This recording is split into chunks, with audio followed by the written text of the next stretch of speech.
28 февраля примерно 20:50 на пульт диспетчера пожарной службы поступило сообщение о пожаре в жилом доме в селе Куджамкул Сокулукского района. В результате возгорания площадь пожара составила около 350 квадратных метров. По словам пострадавших, сгорели 6 домов, построенных по так называемой канадской технологии. 28 февраля мы, как и многие, готовились к началу Великого Поста. Жена жарила борсоки. Я вышел по делам, а когда вернулся, дом уже горел. Я старался тушить ведрами с водой, но огонь охватил весь дом. Начали гореть соседние. Потом приехали пожарные и потушили пожар. К сожалению, дома сгорели дотла. Жители сгоревших 6 домов говорят, что строительная компания обманула их, построив по документам дома как сэндвич-панели, а фактически многие стройматериалы элементарно не отвечали пожарной безопасности.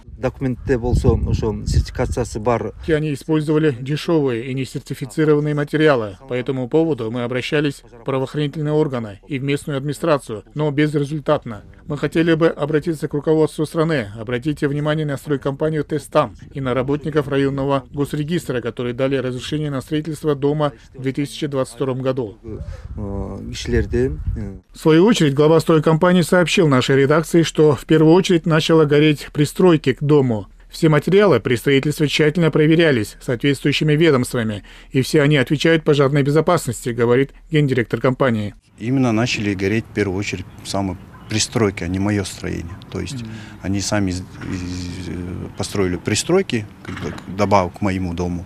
В первую очередь начали гореть именно пристройки. С этого момента началась пожар. СИП-панель, я не говорю, что он прям не горит. СИП-панель дает возможность потушить пожар.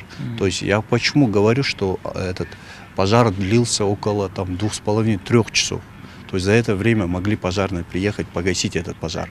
Но, к сожалению, у пожарных тоже оплошность произошла. 2 машины приехало, одна с водой, одна без воды.